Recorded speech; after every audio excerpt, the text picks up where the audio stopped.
Naman kami sa hospital, follow-up appointment dito sa Foothills. Ayan pa rin ang kanyang paa na namamaga. Hopefully maging okay yung resulta kasi ngayon sobrang ano na yung paa niya, kulay purple na parang eggplant. Ayan. Babes. Ayan. Tingnan natin kung anong sasabihin ng doktor.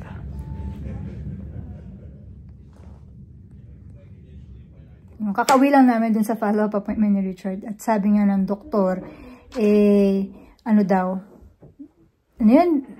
They can do anything. Kasi nga, it's like a mystery. Dahil nga walang injury, hindi siya, basta bigla na lang siya namaga, tapos bigla na lang siya nag-bruise ngayon. So, it's like a mystery for them. Hindi nila ma-diagnose kung ano talaga. Sabi nila, it's a hematoma, pero hindi nila malaman kung ano yung cause. Kasi usually, ang hematoma, kapag nababangga, ano yun, babes? Impact. Injury, impact, ganyan. Pero si Richard kasi walang ganun. As in, wala. Bigla na lang namaga. Tapos ngayon nga yung purple na yung ano niya. Pero ang sabi ng doktor, they can do anything. And parang ano na lang, just wait for it to get better. Yun. So, let's see. May MRI siya sa the next few days. Magkakaroon siya ng MRI. So, titingnan na. Doon malalaman kung ano ba yung nangyayari dun sa loob ng kanyang leg. So, sana mahanap nila kung ano yung cause. But sana it's nothing serious. So, hello guys. So, for our dinner today, actually dinner to ni Richard. Kasi si Richard, kailangan niya na maging healthy. Kailangan niya na maging health conscious. Kasi nga yung cholesterol niya ay mataas daw. At kailangan niyang pababain kung ayaw niya mag-take ng maintenance. So, gagawin natin siya the next few days. Tapos magba-blood test siya ulit. So, titingnan natin kung may pagbabago dun sa magiging blood test niya. So, ngayon ay nagluto ako ng salmon at roasted veggies. Ito, ang ating salmon. Ang nilagyan ko lang siya ng, dito, itong isang salmon na to, nilagyan ko ng salt and pepper, paprika, at saka cayenne.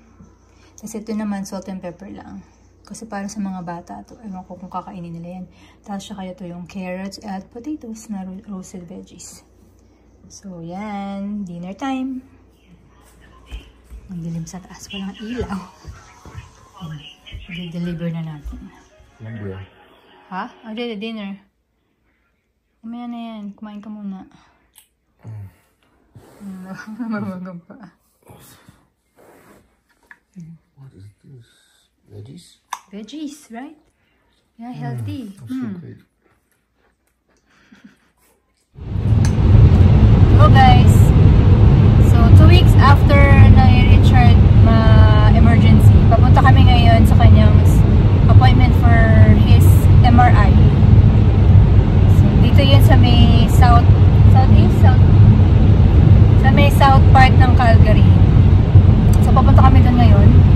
And yeah, hopefully may makita, well, may hopefully may makita sila may makita sila na na reason kung bakit siya nagkaganyan. Pero hopefully hindi natin serious. So let's see kung ano yung makikita sa MRI ni Richard kasi walang nakita sa x-ray, wala nakita sa CT scan. Sa CT scan ka ba? No? O hindi pa siya siniscan? Ultrasound. So sa in-ultrasound siya tsaka in x-ray, so walang nakita. Only yung parang parang may bleeding, ganyan.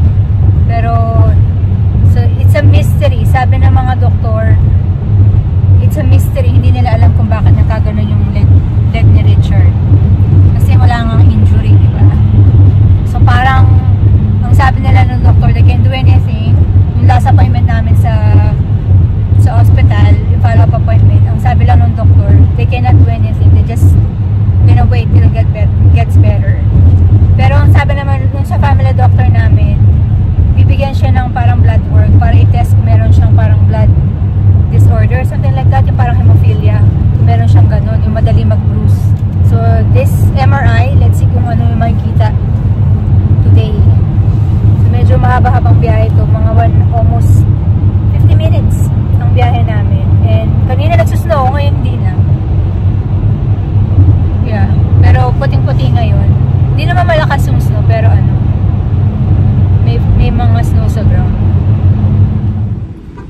na kami sa may South Health Campus para sa MRI ni Richard. Laki din to hospital, tsaka maganda siya.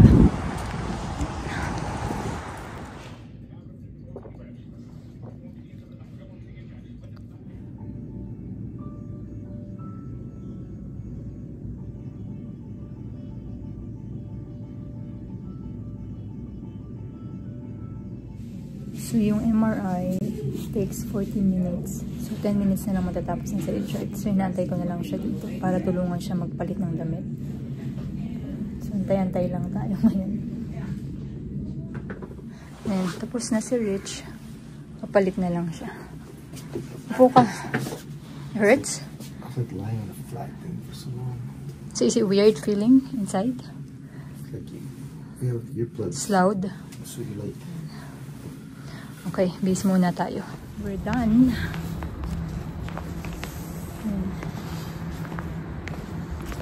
Snowing right now. Saan tayo pupunta? Mag-grocery muna kami. Malamig. Oh. Ang ganda ng hospital na to. Bago siya, no? 2016, babes? I think I'm not sure. Oh, you're not sure? Okay. Bagong-bago. Kasi yung isang hospital, yung Foothills, medyo luma eh. Eh dito sa South to, maganda yung hospital. Ano ba to? South Health Campus, right? Ayan.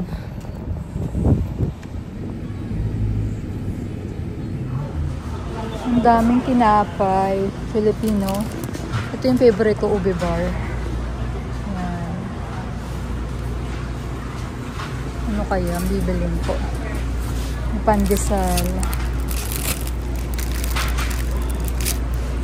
Cheese bread. Ay, ito gusto ko to putok. Mahilig ako dito. Kuha tayo kasi.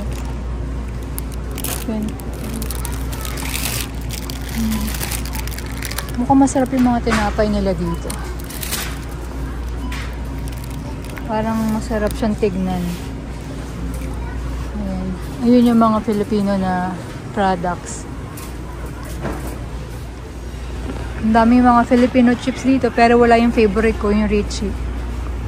Maka meron, wait, hanapin natin.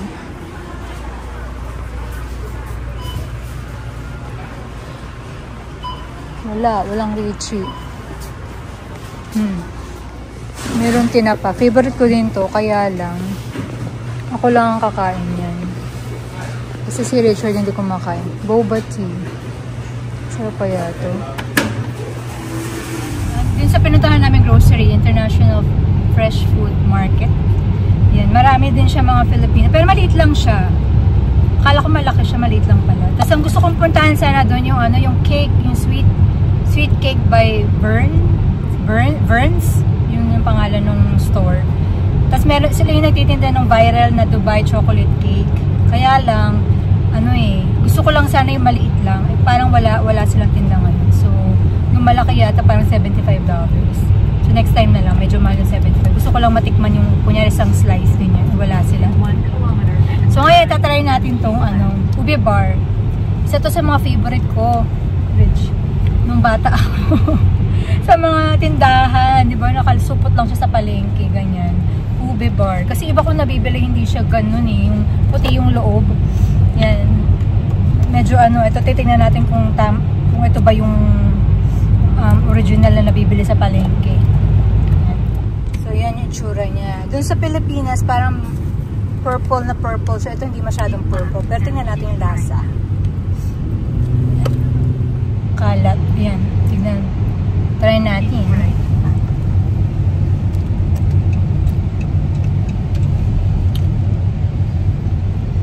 Ano siya, malambot. Masarap naman. Pero hindi pa rin siya kasing lasa nung katulad nung sa Pilipinas. Iba pa rin kasi yung mama ko, dinala na ako noon eh, galing siyang Pilipinas. Dinala niya ako yung sa palengke, di talaga. Yun na yun yung taste na namimiss ko. Ito hindi pa, hindi masyado. Pero masarap naman. 1.5 kilometers, keep left. Parang medyo cakey pa rin yung loob niya. Kasi yung sa Pilipinas parang matigas yata. Tapos masarap yung pagka-ubi niya. Try me, babe.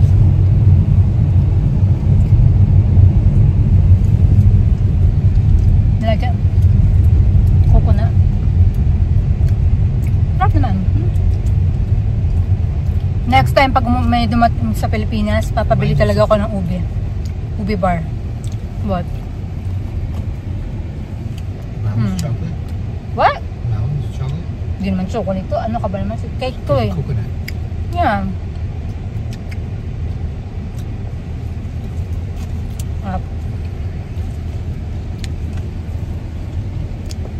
Meron pa ako pala isang binili. Medyo mahal siya pero minsan lang naman. Ito. Ano tatawa sa akin? Ano tatawanan ako? Ito. Mahal talaga siya pero nakikrave talaga ako dito eh. What's that? Puto. Ah, Puto Kalasyaw. Yan, $7.99. 14 pieces. Tapos meron siyang parang sausawan na yema. Mahilig kasi ako talaga sa kakanin. Sobra. Mahilig ako sa kutsinta, sa pinsapin. Lahat yan. Remember babes, nung buntis ako nun, may naglalako nun yung sa street namin. Sa Aling Nene. Yan. Lalako siya every morning. Mga tingi-tingi na mga kakanin. Yung lagi akong bumibili nun. Ayan. Puto Kalasyaw. Yung tagal ko lang din nakakain ito. Kaya sabi ko sige na nga kahit masakit sa bulsa. $7.99. Bili na rin tayo. Mamaya tatry natin. Mumuti na naman kami. Nagsusnow. It's March. Ano ngayon? March 15? No, 15 right? It's March 15 right now. And yan, nagsusnow. Pero next week, plus naman yung weather ulit dito. So, matutunaw din itong mga